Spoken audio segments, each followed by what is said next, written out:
관절염이 왜 온 것 같아요? 이제 산에도 많이 다니고 서점에서 일하면서 많이 서 있었고 그러다 보니까 연골이 많이 닳아서 나이 들어서 네. 이제 더 심해지는 것 같아요. 아야야 소리가 저절로 나오고 그 정도로 네, 일상생활 하는데 막 소리가 막 나오는 거죠. 네. 요즘 들어서 많이 아파가지고 네. 자꾸 다리에 주물러 달라고 그러고 또 어디 잠깐 가까운 마트도 안 가고 자꾸 심부름만 시키고 그러네요. 힘드네요.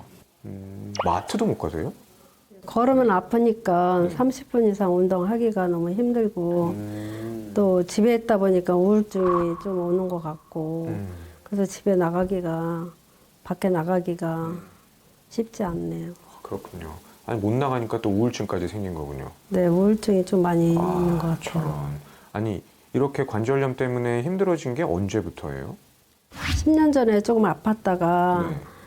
이제 1년 전에 무척 아파갖고 걷지를 못했었어요. 1년 전에? 네. 네. 그래가지고 병원에 갔더니 연골이 거의 다 닳았다고 하더라고요. 그래갖고 이제 운동 가도 걷지를 못해 찔뚝찔뚝 하니까 네.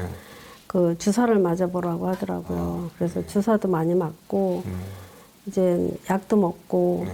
그래갖고 조금 괜찮아진 것 같은데 그래도 앉았다 일어나거나 그러면은 아파가지고 조금 많이 힘들어요. 그렇군요. 관절은 뭐 어떤 상태라고요? 병원에서 듣기에는? 연골이 다 닳았다고 하더라고요. 그러니까 사실 관절염이라는 게 나이가 들면 올 수 있는 거는 맞긴 맞아요. 네. 네, 그런데 나이가 들어야만 오는 건 아니에요. 왜 그러냐면 관절이라는 게 손에도 있고 발에도 있고 팔다리에도 있고 심지어 얼굴에도 있고 뭐 어깨 없는 데가 없거든요. 네. 온몸에 다 관절이 있기 때문에 우리가 그냥 숨을 쉬거나 일상생활을 하거나 그냥 뭐 편안하게 걷거나 뛸 땐 물론이고요. 네. 그냥 우리가 가만히 있어도 계속 관절이 움직이는 거예요. 관절이 얼마나 많이 움직이느냐? 하루면은 관절이 한 10만 번 정도 움직인다고 보는 거거든요. 기계도 10만 번씩 하루에 움직이면 점점 달아 없어지잖아요. 그런데 이렇게 많이 움직이기 때문에 이게 꼭 나이가 들어야만 그때부터 시작되는 게 아니라 네. 관절이 노화가 되고 염증이 생기는 거는 우리가 생각하는 것보다 훨씬 젊은 시기부터 시작할 수 있다라는 거죠. 그런 거를 참 몰랐어요. 젊었을 때는 그냥 마냥 다람쥐 새끼처럼 산에 오르고 내리고 네. 그렇게 좋아가지고 뛰고 놀고 그랬는데 지금 와서 보니 이제 다리도 아프고 팔도 아프고 어깨도 아프고 그러다 보니까는 그런 거를 미리 알았으면 네. 그런 거를 좀 자중하고 좀 저기 했는데 제가 소홀히 한 것 같아요. 아껴 썼어야 된다. 네네. 네. 아니 근데 뭐 내가 아껴 쓰지 않았고 이미 노화가 됐다. 그렇다고 포기할 수는 없는 거거든요. 그렇군요. 왜 그러냐면 네. 관절염이 생기는 원인, 악화시키는 요인 중에 물론 많이 쓰고 나이를 먹고 노화가 된 것도 원인일 수 있어요. 네. 그런데 또 다른 중요한 원인이 있어요.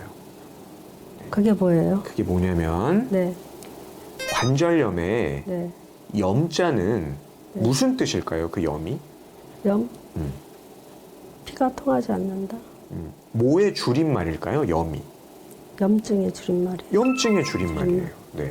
그러니까 관절염이라는 거는 관절에 염증이 생긴 상태라는 것이고, 그러면 우리가 노화가 돼서 가뜩이나 관절에 연골이 닳고 지금 뭐 움직일 수가 없는 상태인데 여기에 염증까지 생겼으니까 통증이 가속화되고 아프고 더 많이 관절이 닳고 붓고 이런 게 생길 수가 있는 거예요. 그러니까 우리가 나이 들었다 많이 썼다 이렇게만 생각하지 말고 관절염 그러면은 염증 관리를 해야 된다라는 생각을 계속 잘 해야 된다는 거죠. 아, 맞습니다. 네. 자, 그런 의미에서 네. 혹시 혈관 질환은 없어요? 혈관 질환? 아, 혈압 조절이 잘 안 되고 있어요. 제가 네. 그럴 줄 알고 여쭤본 거예요. 네. 그러니까 이게 관절염이라는 게 관절에 염증이 생긴 거잖아요. 네. 근데 사실 이 염증이라는 거는 어느 한 곳에 국한되는 게 아니거든요. 네. 염증이라는 거는 온몸에 염증이 생길 수 있는 거예요. 네. 당연히 혈관에도 염증이 생길 수가 있고요. 그러니까 뇌혈관계 질환, 심혈관계 질환, 이런 혈관에 생기는 문제들도 관절염이 있으면 발생 위험이 높아지는 것과 연관이 있다.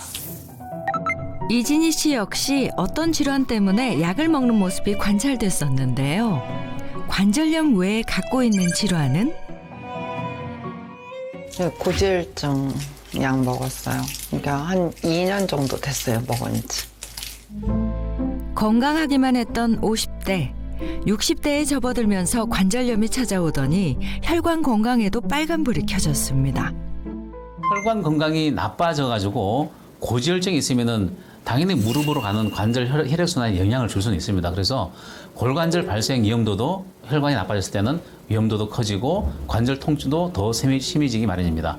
특히 이제 콜레스테롤 수치가 증가하면은 우리 몸에 쌓인 콜레스테롤이 혈관 밖으로 배출되는 과정에서 염증이 발생할 수 있습니다. 이러한 염증 물질 증가는 당연히 관절염 진행을 더욱 촉진하고 악화시킬 수 있는 요인이라고 보시면 되겠습니다.